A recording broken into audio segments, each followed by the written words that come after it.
Texas near the Valley. This is Paul Catalina's Top 5 at 5:55. Brought to you by Slapsticks Comedy Club. July 10th, I'll be hosting a showcase there. I'll be doing stand-up, so come on by and see me. And I'll be doing stand-up at 9 and improv at 7:30, or the other way around. Look, slapsticks.com. Just check out slapstickscomedy.com, and you'll see the shows. There's 2 shows that night, $20 a piece. I'm in both shows. So July 10th, you can come and see me and my friends do some comedy at Slapsticks Comedy Club.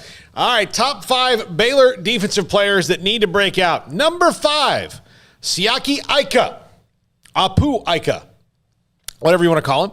But he needs to break out if this defense is going to be what they think it is. And all roads point to that it's going to happen with him this year. Yeah, I mean, the hype is huge, and now he's got to go do it. All right, number 4, Garmin Randolph. This guy's 6'7", defensive end. They need some kind of pass rush presence to continue there. Of all the guys, I kind of picked him out because of what he can do. Maybe I'm off here, but I think Garmin Randolph is somebody that they need to see be a 6'7" threat on the edge. Well, he's got to stay healthy, which he has not done since he's arrived at Baylor. But, yeah, I mean, there was a really good group of young defensive linemen last year and the year prior, and half of them haven't lived up to billing, quite frankly. Garmin's one of them. Harrison White's another one of them. And, there's injuries and things like that. Gabe Hall is another one of them. I mean, all those young – I mean, think about it. Of all those young defensive linemen, I mean, Cheaty played pretty well, which was expected because he's been around for a while. But, like, as far as those wave of guys that Rule got there at the end, White and Randolph and Hall, I mean, it's been injuries or just something else. I don't know. Yeah, TJ Franklin. Franklin's been good, but he also was hurt a lot last year as well.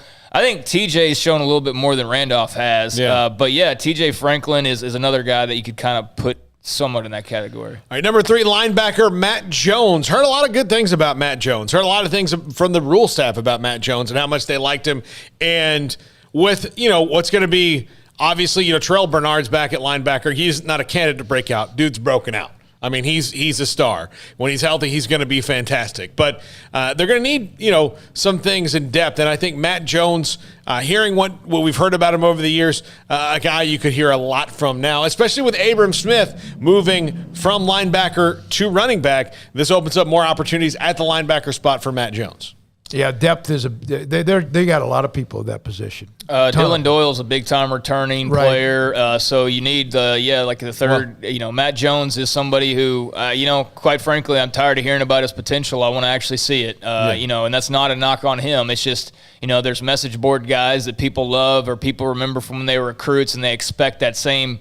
Or they almost treat them like they're that same player. It's like, no, I want to see it. Like, hey, that's great what you did at Permian, but like now let's see it on the Baylor field, and Matt Jones, I think, is a prime guy. You got to do that. And you just mentioned Dillon Doyle. I think, breakout might be a little bit strong for him because he played well last year, but I do think I want to see Dillon Doyle here at number 2 kind of take the reins of that defense from the middle linebacker spot. I mean, Terrell Bernard is obviously the leader of the defense and is going to be the best player on that defense, but I'd like to see Dillon Doyle continue to grow into what I think could be a star for that defense. Yeah, I don't know about breakout because last year he was pretty good, but he can be better. Yeah. He could definitely be better. He could be better, side to side. He could be sometimes he was a little bit stiff, it felt like, or it looked like to me.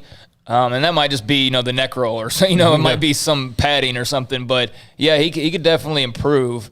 And, you'll have a line of guys who all could be considered leaders on this defense. Yeah. And number 1, the best athlete maybe on the defense, KALON Barnes. He's shown flashes, and he's had broken hand. But I think if he broke out to what he is truly capable of doing, the sky is the limit for this guy, especially with Dave Aranda and that defensive staff and what they have done with defensive backs in their career and putting them into the NFL. Yeah, I would like to see him be an all-SEC caliber type of cornerback like they had at LSU for so many years. He certainly, people rave over the speed and all of that. The club certainly prevented him from at least one pick six last year, if not a couple of pick sixes. But, yeah, he's going to need to actually hold on to the football with 2 good hands now that he has them and show some of that speed. I mean, it's good when you're not really talking about our corner a lot. It's good that we don't ever talk about Raleigh Tejada half the time. That means he's doing his job. And so, you know, there's a lot of room for that group to grow, but they got a lot of experience. They don't have a lot of depth, but they do have a lot of experience, and Barnes is near the top of that list. He's explosive. He's kind of on defense, Squirrel Williams, or maybe Josh Fleeks. At times you've seen it flash, but you need to see it more often. Okay, thanks to Hayden